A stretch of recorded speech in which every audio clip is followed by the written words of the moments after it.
And I saw you on Def and I forgot to unmute myself. And we're back here with our grand finals of Grand Platypus Open number 54, not 45, 54. Our PBZ Light.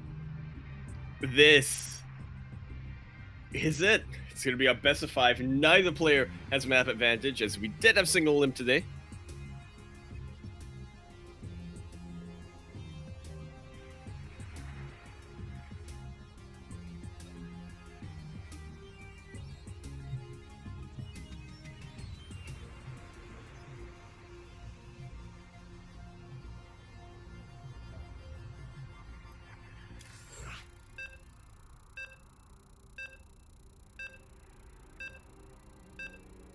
As he's thrown off the deep end, yeah.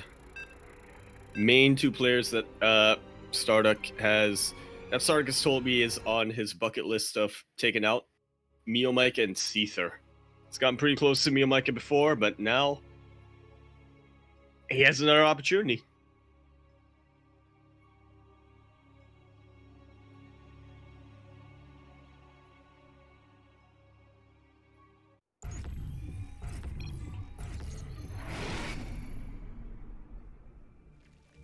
I imagine it's like a hamster wheel in there. Turn around. It's a cat, yeah. It's a cat playing with like a yarn. As we begin things off here on Pillars of Gold.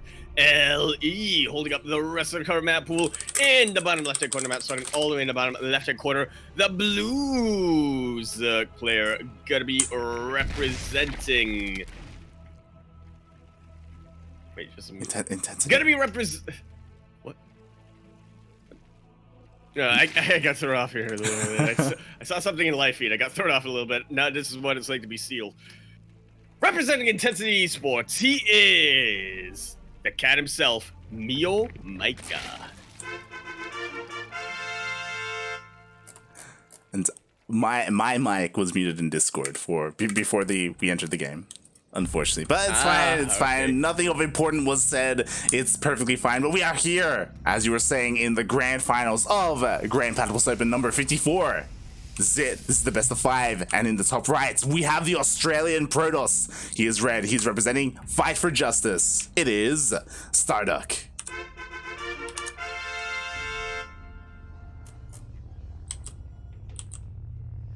It has been 2 weeks, I want to say, 3 weeks since we last saw this matchup. StarDuck versus MeomaikA. Oh boy, and we'll see. Again, StarDuck, he has been playing a lot. He has been working on this matchup quite a bit. He has specifically been practicing, and like we've seen the kind of fruits of his labor, right? We have seen him in that late game at PVZ. That's where he wants to get. But MeomaikA, he's all about stopping that from happening. Yeah, nobody knows how, nobody knows why. But he's able to stop that pretty quick. Oh boy, that he is. For now, he's just going to be playing it out fairly reactive, I want to say, sending out that Force Swarm Force, trying to check out what StarDuck is doing. Again, it's been some time since they last faced off. MeomaikA might just, want to be sussing out how StarDuck wants to play this out. He did see the series against Gogo Joey, but again, is that StarDuck's go-to, or is that just, or does he have something different planned here for Meo? That's kind of the big question, right? As we do see StarDuck. Oh, I love this. He's switching things up. This is an opener that he did not do against Gogo Joey, and MeomaikA may not be expecting it. No, he may not. To be Blink. No, it's Glaives.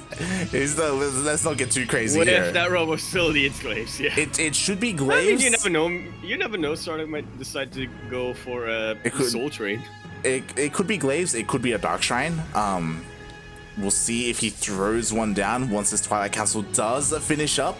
Regardless, MeomaikA has not gone in for a scout. He doesn't really have an Overlord in position to dive into the main.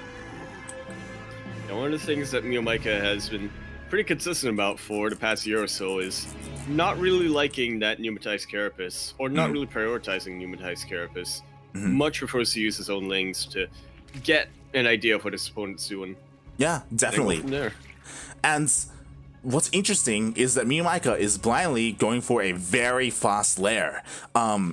If he should be taking his gases towards the end of this, but we'll see what this is for. It could be for a Nidus.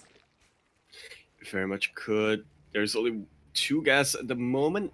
That seems a little bit much for a Nidus, but you know, he is going for Roach, for roaches as well, so there's be a possibility. Dark trying to follow up coming out from StarDuck. There it is. Does not want to let up one bit in the harass. Exactly. Not just that, but this is so important in the defense as well. In case we end up in a weird scenario where StarDuck is across the map with his adepts, he can always warp in DTs to defend at home. So you have his adepts. MeomaikA always active on the map, immediately catching out a pretty good number of them, and he reveals his hand. That he does. Now MeomaikA is fully aware that the Glaive Adepts are on the way. He is already making roaches to defend. He doesn't have too many lings, but to be fair, like, MeomaikA didn't really probe up, drone up. Yeah, he did not. Focusing a lot more on his army. And yeah, I imagine that he did plan to use these roaches more offensively, but it's working out for him here in the defense, funnily enough. Oh, Again, doesn't even need the lings to get us around on top of these adepts. They're trying to target fire as many drones as they can, but it's just not enough firepower here for StarDuck. And what you said Initial is, wave going to be shut down. I mean, the problem is, like you just said it, MeomaikA is going for an all-in. Like, again, he has very few workers here, and he's just going across the map with his roaches. Meanwhile, adepts are being morphed into the main. Not just adepts, DTs. And showing its worth. Overseer going to be a while before it provides its detection. MeomaikA deciding to go just straight for it, let the reinforcements deal with the defense. And are these roaches going to accomplish much? There's already a shield battery in position, but it is very forward, very easy to get targeted down. And what's important is that there is detection here. There is an overseer, so DTs will not be enough to defend here against the roaches. Detection for long.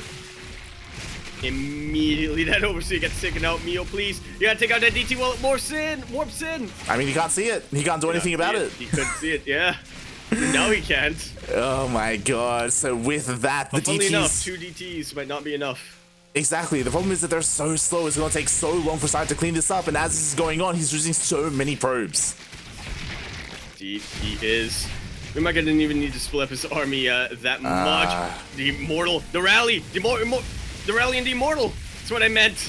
Exactly. The Immortal goes down. Sure, the DTs are on top of the roaches, but I think this may just be it. StarDuck is just losing everything. GG is called. MeomaikA saying, who needs detection when you have that many units out? Exactly. Oh god. As you said, MeomaikA, he was going for the big roach all in, and he did not allow StarDuck to get too comfortable there. Like StarDuck, he knew that he could defend with DTs, but they're just so slow. They're so immobile.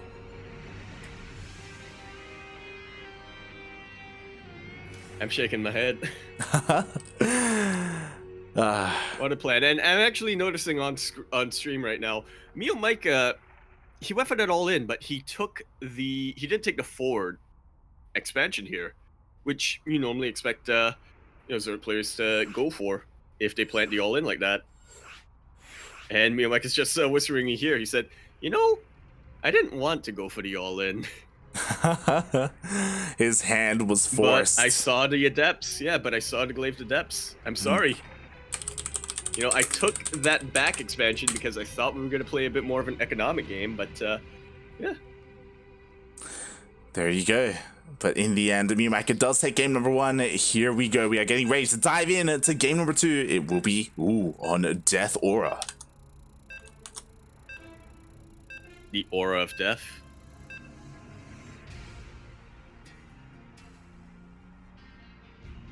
All right, and we'll see if StarDuck... I'm just sort of... Yeah, I was just sort of visualizing in my head what moves are going to be made here, specifically on Death Aura. I imagine Stargate from StarDuck, but we'll see. We shall see as we start things off on the top left-hand corner of the map, starting all the way in the top left-hand corner of Death Aura. LE, the blue Protoss player, coming down for the Sitniaba. He has many tricks up his sleeve, plenty of builds. What does he go for here? He is! Did I say he's representing Fight for Justice? He's representing Fight for Justice! StarDuck. And spawning in the bottom right-hand corner of Death Aura LE, we have the Vietnamese Zerg player, arguably the best Zerg player in all of Southeast Asia and Oceania, the entire region. We have representing his new team, Intensity Esports. It is MeomaikA.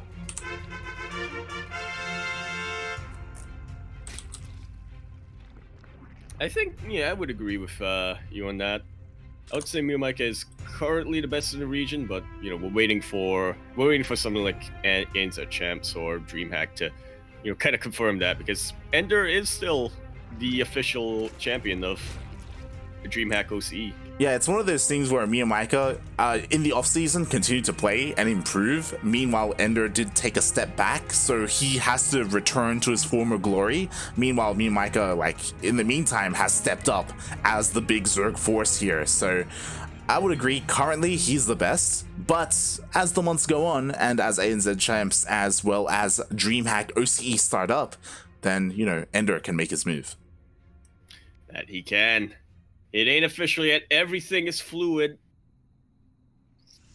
We haven't crystallized the positions as of yet.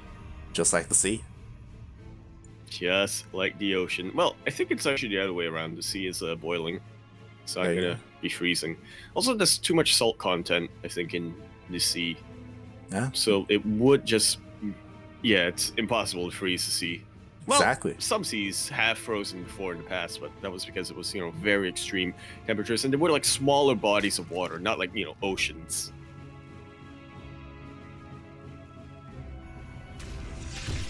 Probe gets caught out. The probe, and it is going to be Stargate coming out for StarDuck. The probe does get caught out, and I'm a little bit concerned because... Yeah, I would say that the problem is that MeomaikA and Gojo are very different players, as we just saw. Like, MeomaikA, he typically looks to end the game early. We're not going to see MeomaikA, or I'd be surprised if we saw MeomaikA in a late game scenario situation where, you know, we're 15 minutes in and StarDuck has carriers. It's going to be the struggle of StarDuck to get to that point, because if we do get to that point, I want to favor him. But at the moment, MeomaikA, like, he's just so on point with these timings, with these wonky timings, if you will, looking to catch his opponent off guard. Yeah, I mean, we've been saying that StarDuck has been taking inspiration from, you know, some of the best in the world. MeomaikA, I guess, subscribing to that solar school of thought, right? Where it's better to just end the ZvP as quickly as possible than play out a late game. Mm-hmm. Oh, yeah. When we see MeomaikA relying solely on Queens for anti-air, though, that's when I'm going to start to worry. I will worry as well, but we'll see how this turns out. At the moment, he does have a decent amount of links here, looking to deny and delay this third base from going down, as his probe unfortunately can't get anywhere near it. Still being kind of... He still wants to go for it. He hasn't retreated it. He hasn't mineral walked it yet back. Now he has, taking this very seriously. Ooh, and once again, this time even earlier, MeomaikA going for the lair. Are we going to see another Spire play coming out from him? That's the question. We already have 3 gases being taken by MeomaikA. If he goes to the 4th, it could be a Spire. Because it's MeomaikA, he could just be going straight into Hydras as well. That's probably more likely as well, considering that he did scout at that Void Ray. He loves him as Hydras, you know? He's not going to be relying mostly on his Queens here. Mm-hmm. To be fair, like, 2-base Muta can do so well, especially if your opponent doesn't scout what you're going for. Like, even though StarDuck is going for double Stargate, if he's unaware of the Spire, then he's not going to be able to switch into Phoenixes, and the Mutas can still deal a lot of damage. That they can. Until they switch into Phoenixes, at which point, then you see the Zerg players starting to switch around, and it's a whole song and dance that I don't think we've seen Meo play before. There's the Spire! You'll love to see it. There it is, a 2-base Muta on the way for MeomaikA. Pretty interesting that he didn't take his 4th gas. It's something that he has avoided until now, and he's making an insane amount of links right now. Interesting. Do you think maybe the Mutas are just there to distract the Sky Army? We'll see. I mean, we'll see what these things can do, as already one of the Adepts does get surrounded, and we don't have any shield batteries here at the natural. That we do not, but there are already 2 Void Rays up in the air. And there's not a lot of health here for Zerglings. Void Rays can deal with them very quickly. Oh, that they can, but the Zerglings even care. Oh, they try to pick off one of the probes, but the shield battery does keep it alive. And again, the important part is that StarDuck hasn't scouted whatsoever. There's been no hallucinated scout. There's just been nothing. So he's unaware of the Spire. Yeah. He's been really forced to use that Oracle for defense here. MeomaikA really being threatening with Zerglings. StarDuck unable to send that he's gonna break the in. map immediately surrounding a Zergling. He might, as you said, no shield batteries, but the sentry does finish up just in time to get the force field up and running.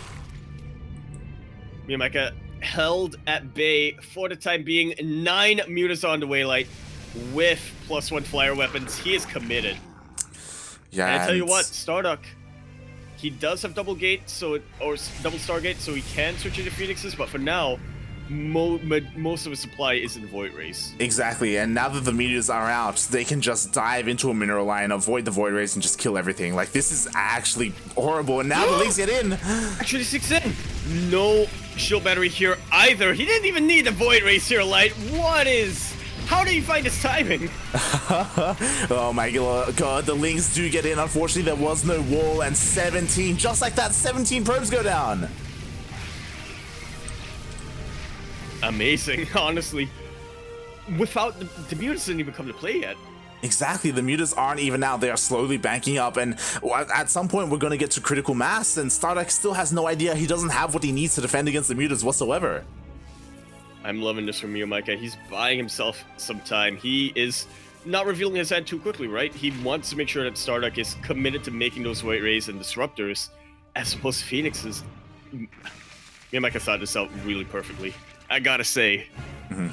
This really seems pre-planned from MeomaikA.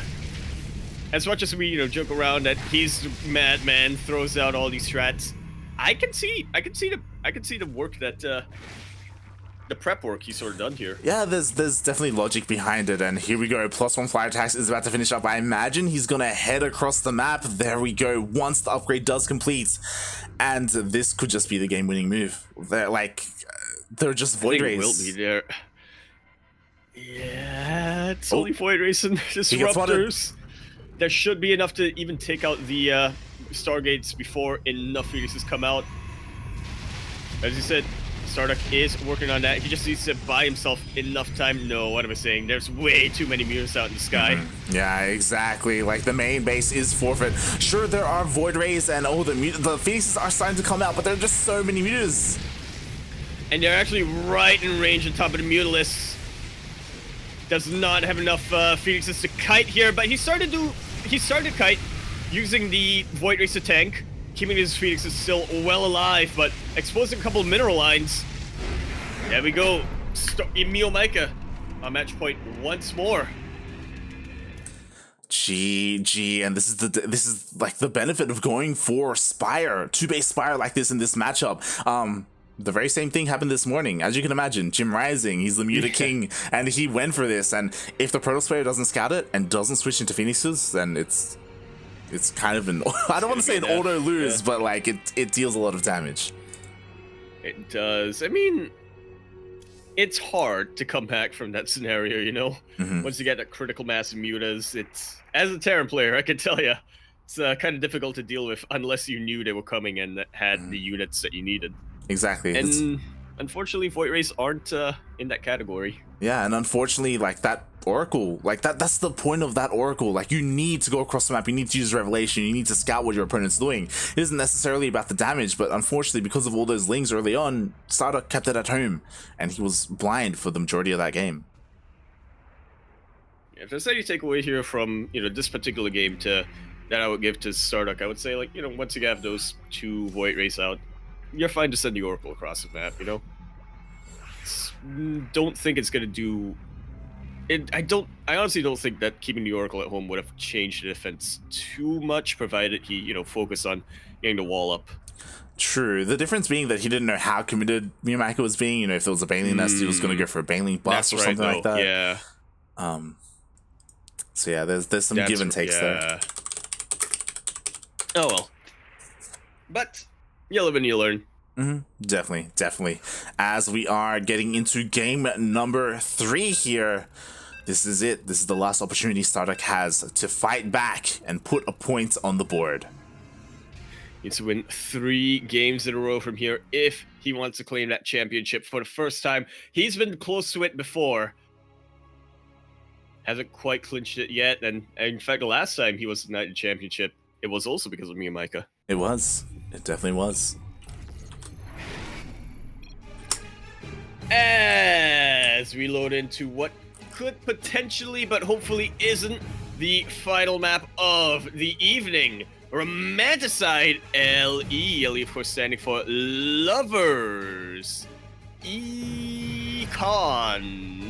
Lovers Economics. That's like something or another. I'm thinking it's like, home economics. Well, I guess home economics kind of works, but in the bottom right-hand corner of the map, spawning all the way in the bottom right-hand corner, the blue Protoss player. Again, he's been in this position many times before. Let's really start giving him your energy. Looking to fight back here in this best of 5 series. Representing clan Fight for Justice from the Sydney ABA, we have StarDuck. And spawning in the top left-hand corner of Romanticide LE, we have the best, arguably the best Zerg player in all of Southeast Asia. We have the Red Zerg representing his new team, Intensity Esports, already up 2-0 in this best of 5 finals. He just needs one more to close it out. It is MeomaikA.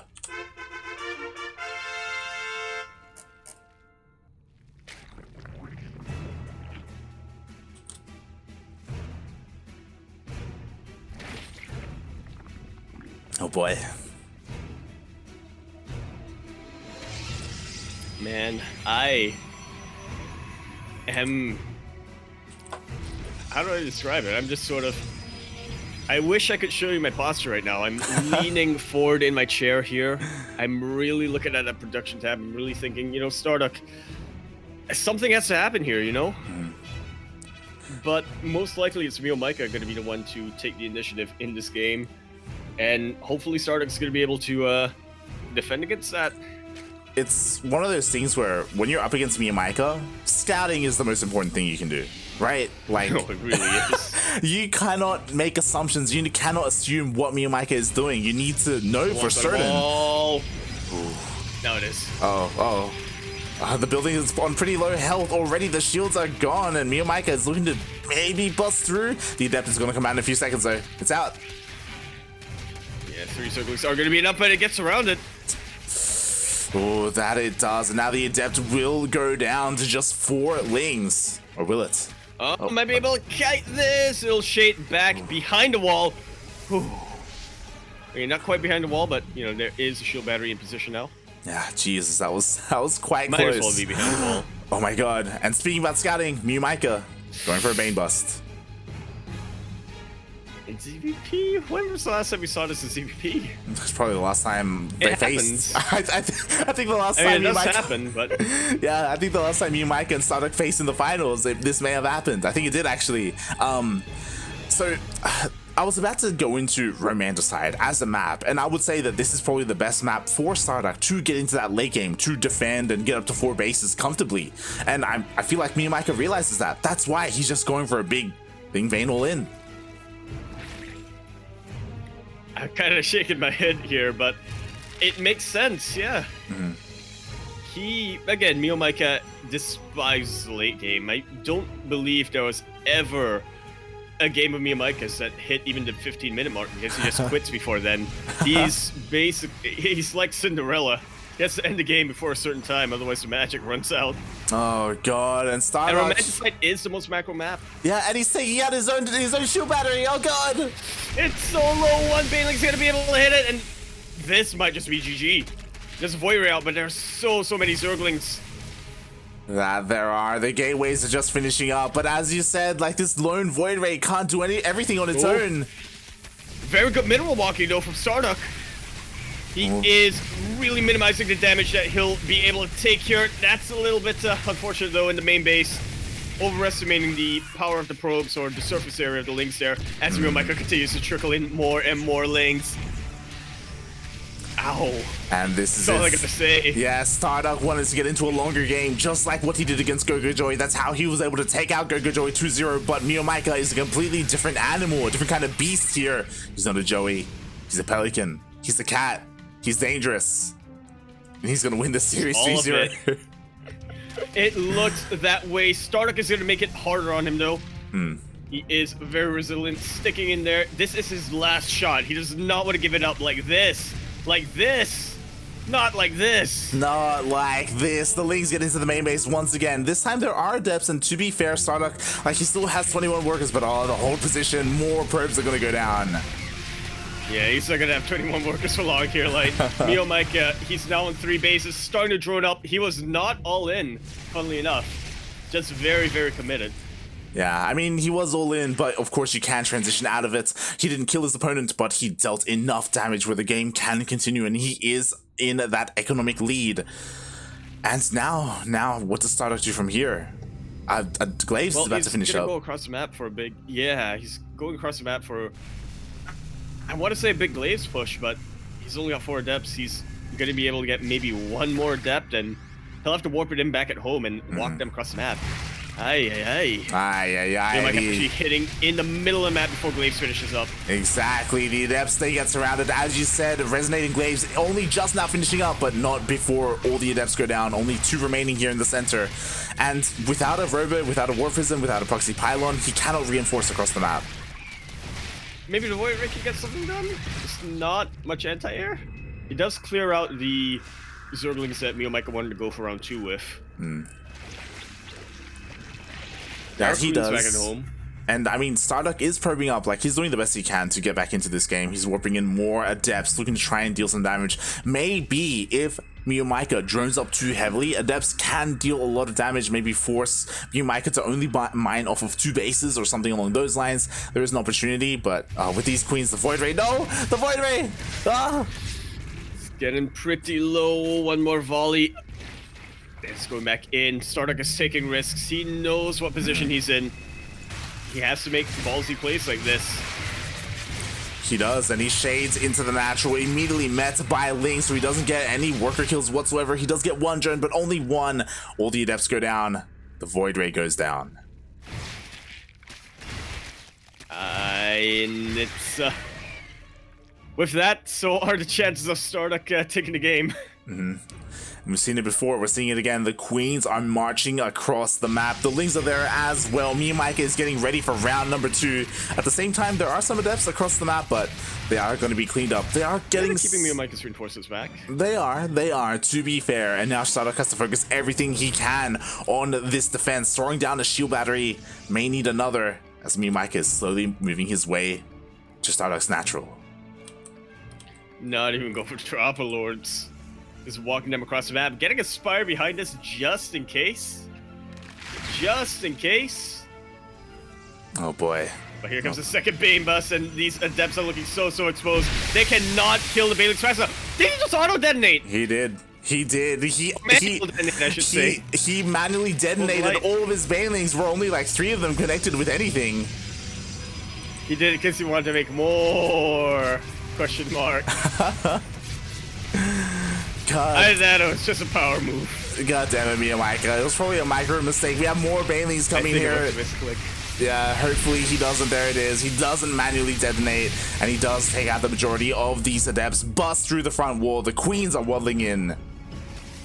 And they have plenty of energy for transfuses on the way. Shield batteries come up, but not convinced it's going to be enough. More and more Lings are starting to stream in. These queens are looking very exposed. Transfuses keeping them alive as the Lings come in to buffer. Ooh, but the SimCity is pretty good. The Zealots are trying to hold the line here. The secondary wall is being thrown down, but the shield batteries are out of energy. Don't believe he has a battery overcharge just yet. Just popped it. But now that lone shield battery is starting to get targeted down. Oh, and, that it is. StarDuck, he stuck it out for this long, but I think writing is kind of on the wall here. Yeah, Lings continue to flood in. The Queens haven't quite gone down. A Void Ray does barely pop out as he does get chronoed, but oh god, it's being focused down by the Queens. And again, no shield batteries of energy. Battery overcharge was used earlier on and then targeted down. Mutalists come in just to be the final nail in the coffin. Yeah, as they chase or down... Mutalist comes in. They come across the map, they chase down the Void Ray. GG gets called. Once again, MeomaikA, the Pelican, the Cat, and your Grand Platypus. He's maintaining that streak. How many weeks has it been? Jeez.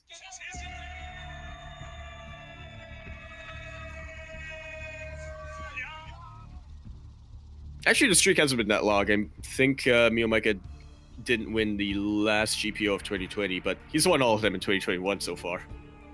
That he has. GG, well played. StarDuck, he had an amazing run getting here to the finals.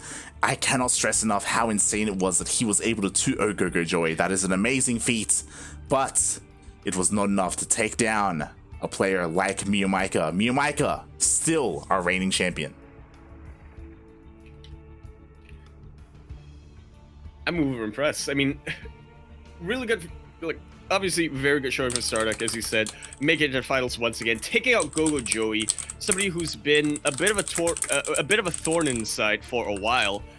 But this is definitely another level of MeomaikA. I mean, I was actually speaking to StarDuck last night, and he was telling me I'm actually more scared facing MeomaikA now than I was like weeks ago, because it looks like he's actually evolving his play. And from what we've seen specifically here in this final series, I see it. I definitely see it. Yeah, definitely. Like, MeomaikA, he has grown so much over these past couple of months. It's great to see him evolve and get stronger and stronger. I'm so excited to see how he does when you know everything comes to a close at DreamHack OCE, when MeomaikA does compete against the rest of the top regional players like Probe, like Seether. Just wow, such an impressive performance so far this year. Absolutely is. And again, this is not even the first quarter done of 2021. We have plenty of events out. All of the kinks that happened because of COVID last year have sort of been worked out. You know, there's been plenty of time for ESL and many other tournament organizers to plan around that. It's gonna be a great year. Definitely. I cannot wait. There is so much planned for Oceanic StarCraft. If you are watching and you are unaware, of course, other than DreamHack Oceanic main events, there is also ANZ Champs. ANZ Champs, they changed up their format. Previously, it was kind of like a qualifier to the main events of DreamHack, but now it is standalone. It is its own league that will be running weekly. A seasonal event, but it is restricted to only players from Australia and New Zealand. So they have switched things up a little bit. It is a bit of a shame that they aren't including Southeast Asian players, but that does not stop Southeast Asian players from playing in the DreamHack main events, going through the qualifiers and all that stuff. And as always, we will be hosting all of that on this channel. When it comes to the qualifiers, ANZ Champs will be on the ESL Australia main sites, but yeah, there's a lot happening for this region in regards to StarCraft, and it's going to be a great year. Time to lobby to become the B stream. I mean, we're also the B stream for DreamHack Oceania as well. For those wondering, we were able to cast that last year. We will most likely do the same this year. Yeah, it's a lot of fun. Very much is. And with that, there's going to be a Reign of Terror coming out from MeomaikA. Oh yeah. At least that's how it's looking.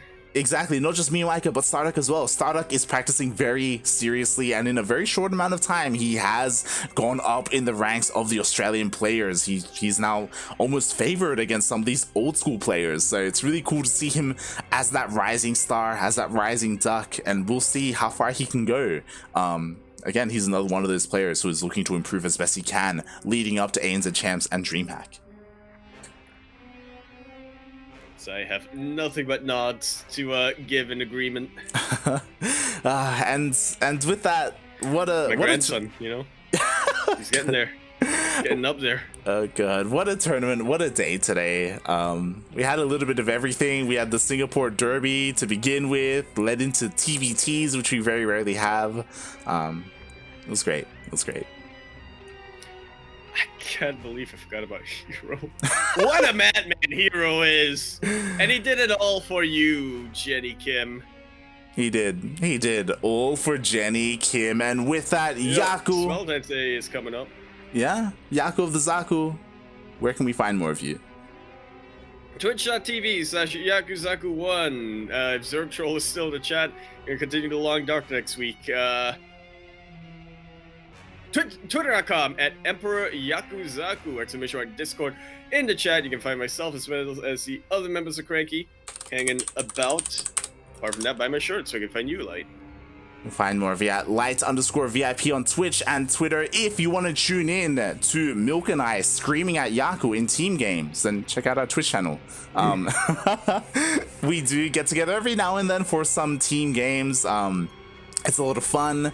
I also do ladder sessions as well, and some behind the scenes streams, but more importantly, you can follow the Cranky Ducklings here on Twitch. We are live almost every single day of the week. As you can see, we were live 6 out of the 7 days of the week this week. We have so much StarCraft on display for everyone to watch, and you can follow us on the social medias to be announced or to get those notifications when we go live. Twitter, Facebook, Instagram, as well as Discord. And if you want to tune into some of the VODs and you can't watch live, all of our VODs are uploaded to our YouTube channel. I confirm that is correct. That's my second opinion. Your second opinion? Yeah. There you go. Our next broadcast will be in 12 hours. We will be live with Battle of the Americas. That is a tournament for North American and Latin American players. So if you want to tune into more StarCraft, that will be there. I will be casting that alongside Milk and Cookies. If you want more Oceanic and Southeast Asian StarCraft, tomorrow will also be Demi C Weekly. It will. That it will. And before we tune out, Happy New Year's, everyone. Happy Lunar New Year, I should say. I hope everyone is enjoying themselves. Yeah, Solar had his New Year last month. Now it's lunar time. That it is. That it is. And with that, do you have anything else you want to add, Yaku?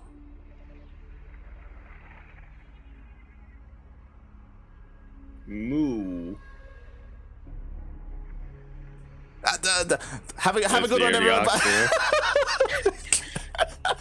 Do oxes go moo? Do oxes go moo? I think I do. I mean, there are only so many sounds that that kind of animal can make, right? Uh-huh. We'll see you next time, everyone. Bye. Bye.